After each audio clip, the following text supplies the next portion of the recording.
Hey, my friends, I'm Matt. This is the 10-Minute Bible Hour podcast. And yesterday we were talking about Jesus going to his hometown.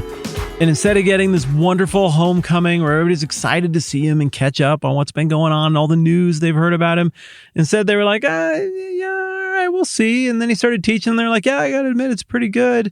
And they're like, wait, where did he get all this stuff? I don't know. I'm skeptical. And then pretty soon they were just offended and out. And that's it. And the whole thing just spirals. But yesterday we left off at the end of looking at this continuum of rejection. Or maybe a better way to put it would be this downward spiral toward rejection of Jesus. And there's this little bonus bit here at the end. It says, but Jesus said to them, and that's really interesting because in my Bible, but Jesus said to them is in red letters. But why would Jesus say, but Jesus said to them? I think I found a Bible typo. Whoa, like my whole world just imploded.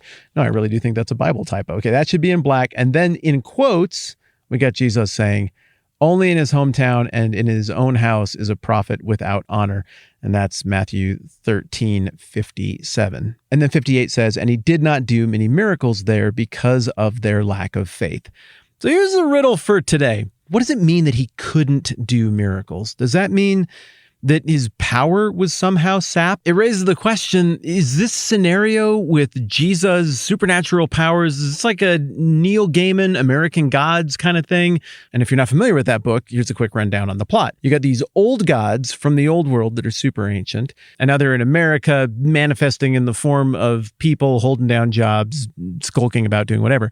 And then you've got these new American gods like technology, the internet, TV, airplane travel, and the new gods of America are choking out the old gods as the old gods get weaker because fewer and fewer people believe in them. So the premise that underlies this whole story that a lot of people have read, and I think it's a pretty good book, is that the effectiveness of a deity is contingent on how many people believe in that deity and how fervently they believe in that deity. And that's not a concept that is entirely divorced from recent evangelical-ish Christian thought.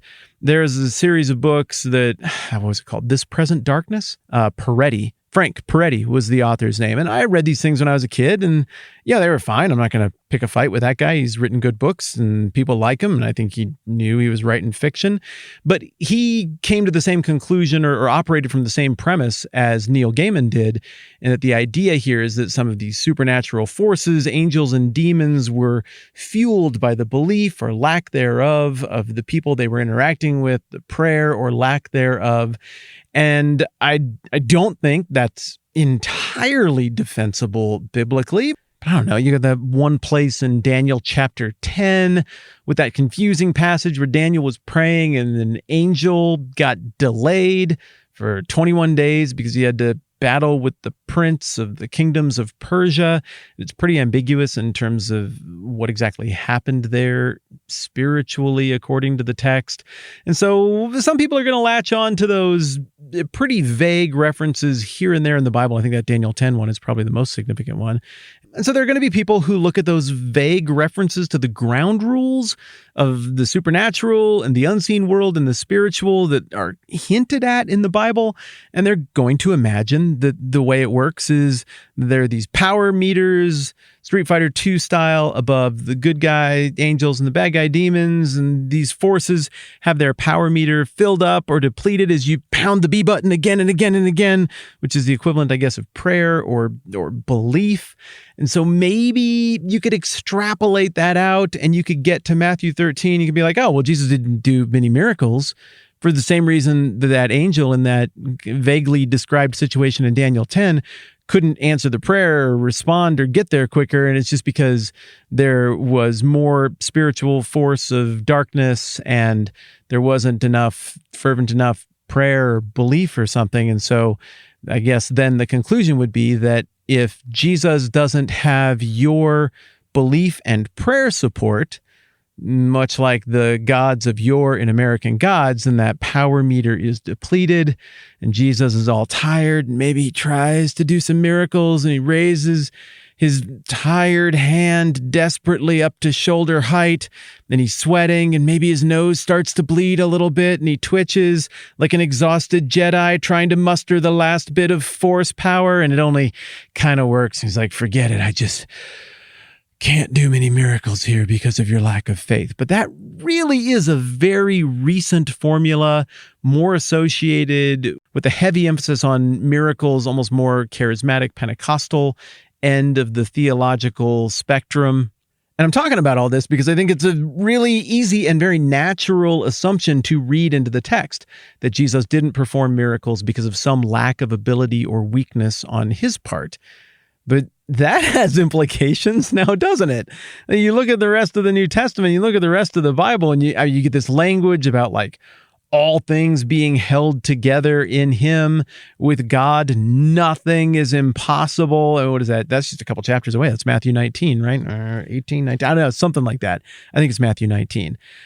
Job, toward the end of the book, this would be in the late 30s, early 40s chapters of Job. He says that stuff about how no purpose of God can be defeated. He can accomplish whatever he wants. And then right at the very beginning of Hebrews 1, 2, 1, 3, 1, 4, somewhere in there, there's that phrase about how Jesus is the radiance of God's glory and the exact representation of his nature, and he upholds all things by his word. It's something like that. I could have just looked it up. You can look it up. It's Hebrews 1 something right there at the beginning. So I'm not even that good at this, and I can conjure this stuff off the top of my head in terms of what the Bible says about the unlimited power of God, about how God is, to use the fancy term, omnipotent. If there is a power that can limit God, this would not be a very good God in whom to put our trust and hope. So both reason and the text dictate that if we're really talking about the one true God, that being who's greater than any other being which can be imagined, then we are talking about a God who is not bound by any limit of power. Therefore, while I mean no disrespect and only friendly high-fiviness to anyone who might look at this and say, oh, Jesus couldn't do miracles in Nazareth because his spiritual power was depleted and he couldn't do miracles for people who didn't believe enough, I would respectfully say, it seems more like pop notions of how the spiritual world works that have come into vogue only very recently. And more likely the scenario that we're talking about here is, I couldn't do that. Like declining a deal. Of course, I could pay the $5,000 for that used car that we're dickering over, but I couldn't do that. It doesn't mean I don't have $5,001 in my bank account. It means I'm not going to do that. I'm electing not to do that. Strategically, this doesn't make sense. This isn't where I want to put my resources. This isn't what I'm going to do. I couldn't do that deal. That is the way I read this text, admittedly in its immediate context. Probably the more natural read, at least in the New International Version that I'm looking at here, would be that his power was limited by their lack of faith. If we spread that context out, even a chapter or two in either direction, then we got to do the thing where we interpret the less clear, that's this passage, in light of the more clear, the larger amount of testimony on the subject. And that larger amount indicates that Jesus can do whatever he dang well pleases. And if he wants to do miraculous stuff, he can.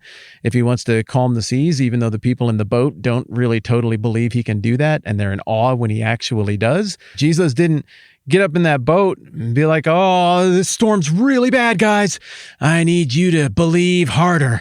Come on, a little bit harder. I can almost stop the storm with your belief power, but I need just a little bit more. That sounds like some hype man trying to get people riled up in an auditorium. It's just fake and lame, and I don't think that's how it works. And I think the larger context demonstrates that the Bible, at least, whether you believe it or not, is holding Jesus out as being fully participatory, as the maker and sustainer of all things, as being God in the flesh, as being unlimited in power, and that no human could really dictate anything to God, could dictate anything to Jesus. Jesus does have his strategy and his way that he is approaching it to best accomplish the redemptive purposes of God in all of this stuff. But to suggest that somehow me not being totally convinced Jesus is the real deal would cause him to feel a diminishment in power, Yeah, that's not what I'm seeing here. Rather, what I see is a tag that just says, here's the further tragedy of the thing. These people deprived themselves of the most amazing human encounter that anybody in the history of ever has ever had the opportunity to experience. This tiny little window where the king is here setting up this kingdom and inviting people to it. And they're like, no, I'm offended. I'm out. I'm going to skip it. Well, that's really, really sad. And I think that's the takeaway that we're supposed to bring with us as we get to the end of chapter 13. Final thing here is that I wanted to ask a quick favor of you. I wondered if you'd be willing to go over to thetmbh.com. There's a little pop-up window that happens there on the main page, and it invites you to join my new email list. The reason I want that email list to exist is because the sands of the internet are shifting, and I am wanting to build something that is shifting sand proof in terms of our ability to stay connected. I set it up so that if you want something out of the little TMBH shop over there, including the new Likewise TMBH podcast shirt that just got put up there, if you want that, if you sign up for the email list thing, I think you get like 20% off, which I don't know, that sounds pretty good to me. So whatever the case, I'm trying to build out that email list. It's a big encouragement and help to me to drop your email in there. Obviously, I'm going to try not to do stupid things with it because I am an email user as well, and nobody wants stupid things happening in their email. So I'll try to make it useful and fun. And again, 20% off if you want like a shirt or something. That's cool. All right. I don't promise, but I think we're into chapter 14 tomorrow. Thanks for investing your time in this thing with me. I'm Matt. This is the 10-Minute Bible Hour podcast. Let's do this again soon.